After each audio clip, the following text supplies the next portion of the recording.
B live অসমৰ দৰ্শকৰ বাবে এই মুহূৰ্তত লৈ আহিছে এটি নিৰুদ্দেশ বাৰ্তা। বজালী জিলাৰ দক্ষিণ প্ৰান্তত কাৱৈমাৰী 12 নং ব্লক নিবাসী উমৰ উদ্দিন যোৱা 23 জানুৱাৰীত আৰৱ দেশৰ মক্কা নগৰত গৈছিল উমৰা হজ কৰিবলৈ আৰু উমৰ উদ্দিন যোৱাকালিৰ পৰা নিৰুদ্দেশ হৈ আছে আৰৱ দেশৰ মক্কা নগৰৰ মদিনা শ্বৰীফৰ পৰা।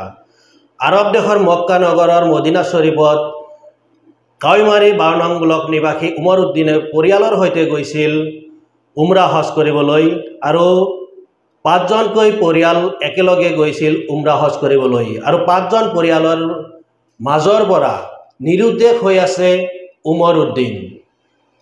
এই কাৱৈমাৰী 12 নং ব্লকৰ নিবাসী কামাল উদ্দিনৰ দেউতা উমৰ উদ্দিন আৰু উমৰ উদ্দিনে নিজৰ 2জনকৈ পুত্ৰ আৰৱ দেশৰ কৰ্মৰত অৱস্থাত আছে আৰু কৰ্মৰত অৱস্থাত থকা সেই 2জন পুত্ৰৰ আৰৱ দেশৰ মক্কা নগৰত কিছুদিন আছিল আৰু যোৱা 20 মাৰ্চত আৰৱ দেশৰ মক্কা নগৰৰ মদিনা শ্বৰীফত গৈছিল উমৰা হজ কৰিবলৈ আৰু উমৰা হজ কৰিবলৈ গৈ যোৱা 20 মাৰ্চৰ পৰা নিৰুদ্দেশ হৈ আছে উমৰ উদ্দিন। 20 মাৰ্চৰ ৰাতিপুৱা ফজৰৰ সময়ৰ পৰা নিৰুদ্দেশ হৈ আছে উমৰ উদ্দিন আৰু এই মুহূৰ্তত স্থানীয় ৰাইজৰ লগতে পৰিয়ালৰ লোকে ৰাইজলৈ আহ্বান জনাইছে সকলো ৰাইজে যেন উমৰ উদ্দিনৰ বাবে দোৱা আৰু প্ৰাৰ্থনা কৰে, যদিহে মানুহজন জীয়াই আছে সুস্থ শৰীৰে ঘৰলৈ।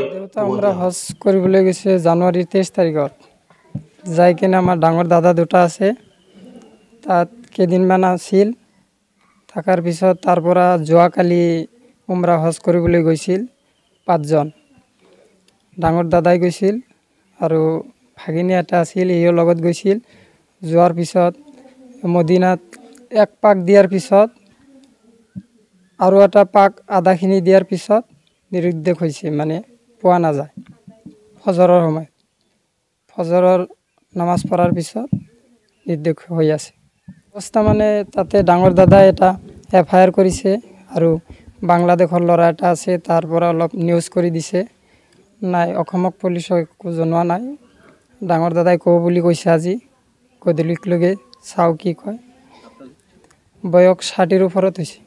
আগত আৰু এবাৰ গৈছিল যোৱা বছৰ,